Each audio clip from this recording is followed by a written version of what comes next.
Hello everyone, this is Ben, and welcome to another installment of Shower Thoughts, the budget commander series that proves Magic isn't pay to win. Often, when you hear the word combo, people think of powerhouses such as Thassa's Oracle and Demonic Consultation, or maybe Walking Ballista with Heliod Suncrowned. But in this week's video, I'm going to tell you about 5 budget combos, some key cards, and key commanders to support those combos.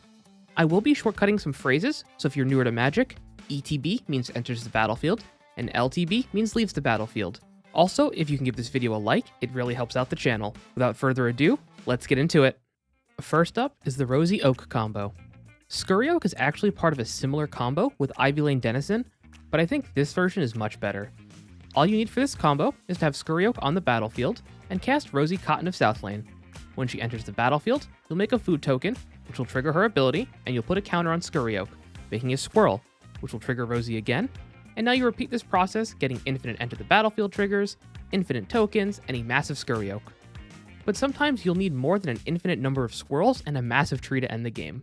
If you're in Naya colors, Impact Tremors, Witty Roastmaster, or Warstorm Surge let you burn out the table in a flash. Or you can use one of my favorite underutilized combo enhancers, First Day of Class, giving the tokens haste and a +1/+1 counter.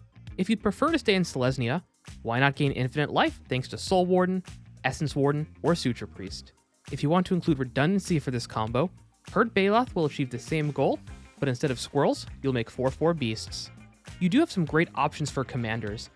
With Naya, you have Jetmir Nexus of Revels as a great overrun in the command zone, or if you want to tutor out the combo with ease, Rocco Cabaret Caterer will let you do just that. And finally, you have Ginny Faye, Jetmir 2nd. So instead of making squirrels, you can make hasty 2/2 cat tokens and win on the spot. If you want to stick with Selesnya, Tristani Selesnya's Voice is infinite life from the command zone. You also have the underplayed best Soul Nourisher, who will turn your army into a giant threat. Or my favorite option, Galta and Mavern, making your army into a giant dinosaur, or into a second army of 1/1 lifelinking vampires. Next up is Ratadrabik and Boromir combo. All you need to pull this combo off is Ratadrabik and Boromir on the board. When you sacrifice Boromir, its trigger will go onto the stack. Then Ratadrabik's trigger will go on top. The token copy will enter, and then you select the token copy as your ring bearer, making it legendary. You now repeat this process of sacrificing Boromir and getting a token, making it legendary, for infinite ETBs, LTBs, death triggers, sacrifice triggers, and ring Tempsu triggers.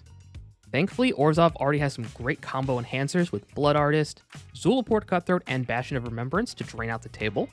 If you can get infinite ETBs, and have white, the Soul Warden, Soul's Attendant, and Suture Priest package will always be a great include. There are also some great ring tempting payoffs if you have the budget for them.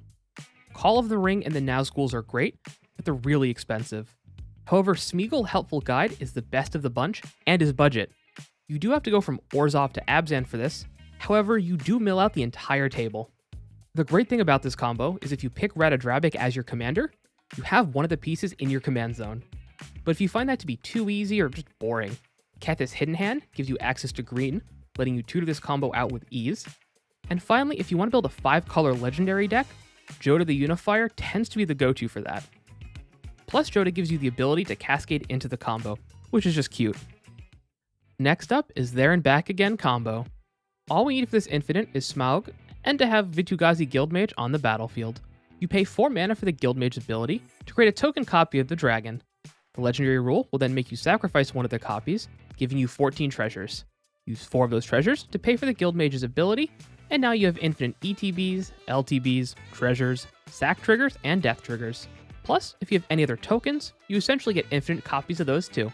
Now, instead of going over the cards I already mentioned in the Rosie Oak combo above, let's discuss some other combo enhancers.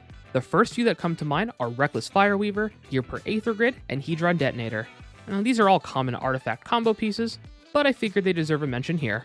Since you have access to infinite mana, using some massive X spells are an easy way to end the game too. You can throw a giant fireball at the entire table, or put all permanents from your library into play thanks to Genesis Wave. For the commanders, my first idea was Girid Conclave Exile. That's thanks to his ability to populate tokens and is in Naya. Now if you're trying to combo quickly, Rocco Cabaret Caterer will never be a bad choice, letting you tutor the creatures you need for this combo for an extra 3 mana right from the command zone. And finally, Tom Bombadil is the last idea I had for this combo. This is mostly because There and Back Again is a saga, and you have access to all 5 colors. Thankfully, sagas can make some big tokens, so Vitu-Ghazi Guildmage might not be an awful addition to a Tom deck. The next combo on my list is Dualcaster Shimmer combo. This combo might be a bit old school, but it's still winning games even in 2023, so don't count it out yet. All you need for this combo is both Dualcaster Mage and Heat Shimmer in hand with at least one creature on board. You cast Heat Shimmer, then you hold priority, casting Dualcaster Mage. Dualcaster will ETB, copying Heat Shimmer. You resolve the copy of Heat Shimmer, targeting Dualcaster Mage. And now you repeat this process for an infinite hasty army of mages, infinite ETBs, and infinite Magecraft triggers. Again, aside from the usual suspects for infinite ETBs, I love this combo in conjunction with Magecraft cards such as Stormkiln Artist for infinite mana, Sedgemoor Witch for a second massive army of pests, or Witherbloom Apprentice to drain out the table on the spot. Of course, for two of these enhancers, you'll have to go for mono red, Rakdos or Jund, but I think they are worth the include. Or if you prefer to stay in mono red, Goblin Bombardment will let you toss all of those tokens into someone's face, just in case you need to get around a Ghostly Prison effect. Despite my love for Magecraft, I do think this combo is best in mono red decks such as Zada Hedron Grinder and Birgi God of Storytelling, thanks to the amount of mana each of these commanders can produce out of nowhere. But if you really want to try Jund commander for this deck, give Yarlock of the Scorched Thrash a try. He's my favorite Jund Spellslinger commander, thanks to his ability to produce mana, even though he does give it to everyone else at the table. And the last combo on this list is Out of Zur combo. Now this last one won't win you the game on the spot or really make you any friends, but I had to include it on my list. For this combo, all you need is Zur Eternal Schemer on the battlefield. You'll cast Out of Time, and you'll hold priority in response to Out of Time's Enter the Battlefield trigger, and you'll use Zur's ability to turn Out of Time into a creature before that trigger resolves.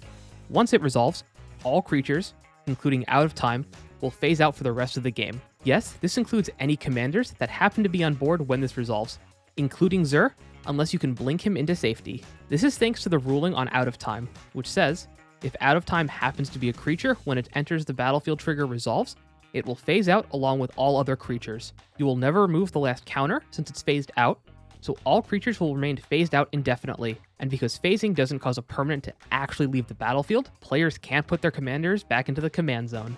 To prevent Zur from being in limbo for the rest of the game, you'll need to include ways to protect him. The easiest way are using cards like Teferi's Time Twist to exile him until your end step, or Blink of an Eye to return him to your hand. I'd even consider using my own removal spells on him to put him back into the command zone if need be. Now the obvious choice for this commander is going to be Zur Eternal Schemer, since you need his effect for this combo to even work. But if you want to include this lock, so to speak, in other decks, Zur the Enchanter seems like a no-brainer since he'll tutor Out of Time right onto the battlefield for you. Although my favorite alternate commander is Aminatou the Fateshifter. She isn't a creature, so you won't lose her to the combo, and if you don't have Zur Eternal Schemer out, you can flicker Out of Time for repeated value. Before I wrap up this video, I want to make a quick announcement. I will be taking a short break because of my upcoming wedding. Yay! I will be releasing podcast episodes on the channel in lieu of my normal content for roughly 3 weeks. Once I'm back though, expect to see an uptick in content and some really cool stuff I have coming up. So make sure to subscribe and ring that bell so you don't miss it. Also, don't forget to give this video a like, it really helps out the channel. This has been Ben with Bathroom Brews MTG, and remember, always wash your hands.